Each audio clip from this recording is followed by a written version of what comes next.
Hey everyone, yeah, I'm using Big Blue to talk about Extreme Rules because it's the only cage toy accessory I've got, and it's really the only accessory I've got to talk about with Extreme Rules because they've canceled the ladder match now, so I could have done it from a ladder, but maybe I'll do my Money in the Bank preview from the ladder again this year.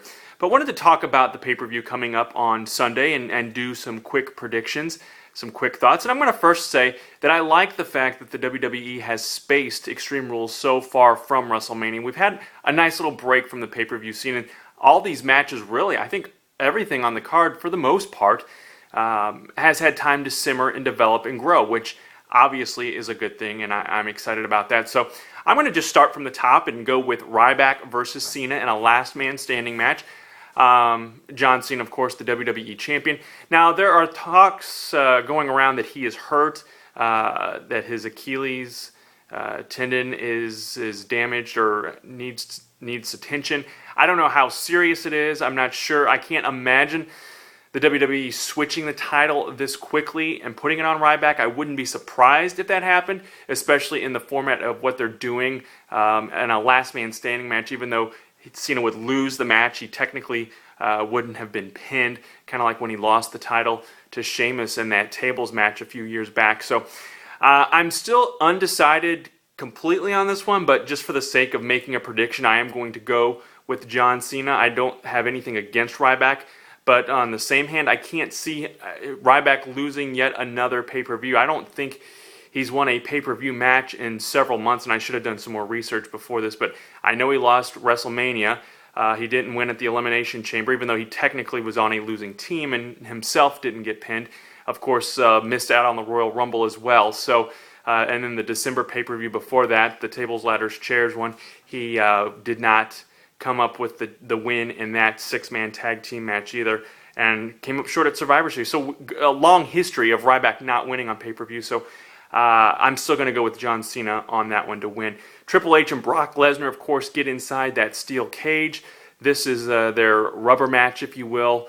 Lesnar winning at SummerSlam, Triple H winning with the stipulation of having to retire if he lost at WrestleMania. And, of course, now this match inside a steel cage. I don't think there are any other implications involved with this. Again, this is another one. I'm not going to do very well on these picks, I don't think, because I'm really not 100% sure what to expect. But I'm going to go ahead and predict that Brock Lesnar ends up winning this one just for the sake of winning. I don't really have any justification for it other than that. Alberto Del Rio and Jack Swagger in a number one contenders match for the World Heavyweight Championship. This is an I Quit match. Man, I really should have thought these out a little bit, I guess, but I would like to see Swagger versus Ziggler, so just for that sake alone, I'm going to pick Swagger to win this.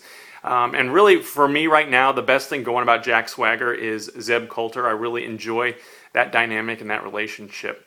Kofi Kingston defends the United States Championship against Dean Ambrose, which was kind of a surprise, kind of came out of nowhere, but I know Kofi was involved in that six-man tag with the Usos a few weeks ago on Raw against The Shield.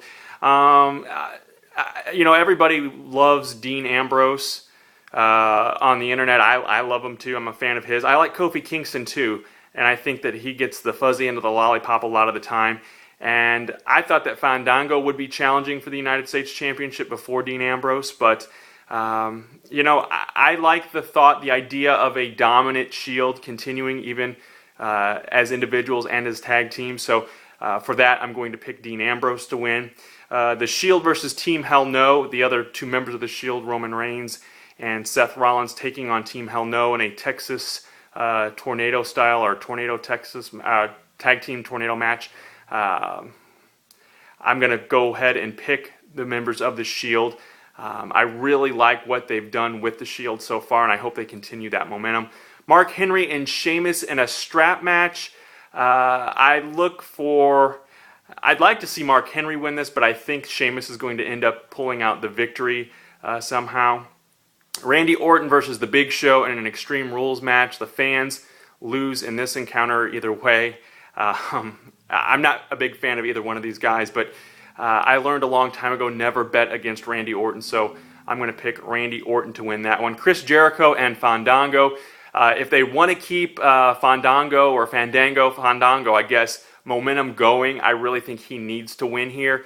Chris Jericho has been great in his role of coming back and kind of helping put over the talent. He is, technically a part-timer in my view, but is one that is doing it right and coming in and putting over the fresher talent. I hope that trend continues Sunday in a match with Fandango. And The Miz and Cody Rhodes open the show on the pre-show. How two of the mightiest, in my opinion, or most potential, have fallen in recent years, but I'm going to go with The Miz on this one. It seems like Cody Rhodes' star has fallen further than The Miz's, and I look for The Miz to pick up the win here. So let me know what you think. Don't forget to subscribe as well, and thanks as always for watching my 1, 2, 3 cents.